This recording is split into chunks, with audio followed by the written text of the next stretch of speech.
Use him as an example because he's got a very common kind of shape, is that angle and the way you get those undulations through the body and the tension that he's got there is going to often push him into what I would call an extended shape. So extended is kind of hollow or inverted, okay? So basically kind of where the back kind of dips, the pelvis flattens somewhat. If that's the case, then it's kind of taking a bigger, broader view on him and say, well, where's that coming from really? Is that just a symptom, maybe, of somewhere else? Is this just one of those ripples of problems that are coming from the fact that his lower back and his pelvis, he hasn't got the ideal conformation, and that maybe we haven't been quite managing this case correctly, and therefore things like this eventually over time come out the woodwork? Because you can medicate that hock all day long, but if you're not dealing with that initiating factor, all that's going to happen is that window between when that medication's working to when you need the next one is just going to keep shortening and shortening and shortening. Is that horse left bending? Is that horse right bending? You know, and with that information, I can start to kind of build a bit of an idea about this horse's natural asymmetry. One of the key things before I even start any of that, and I think it's really, really important, is to take everything off your horse, all the gadgets, everything, and just have a head collar or a cavesson, pop it on the lunge and use that time to observe what's happening in the horse's body. Because at that time, you get that opportunity to really see that no gadgets are holding it or supporting it in any way.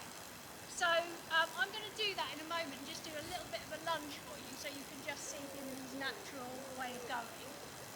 But one of the most important things I think is to teach a horse a cue of how to lower its head, because that lowering of its head is going to be putting it into that correct posture.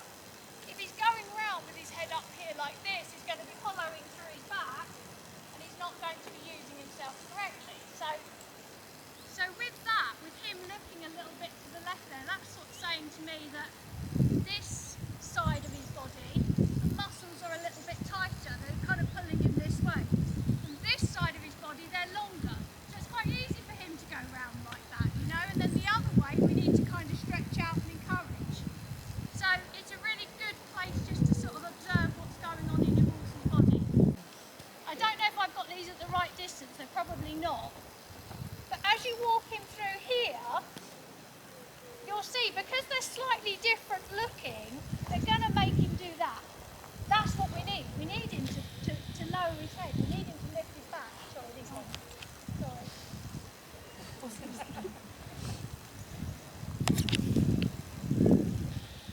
See how he's lowering his head to look at those? But see what's happening? We're not getting that equal push. So I need to make sure now, while he walks through these, that there is actually an equal push behind. Tom, your horse has now been treated as having straight from Tom's point of view. You've done your in-hand work and your work with Sarah. So then it comes time to think about you and getting yourselves as straight as we can.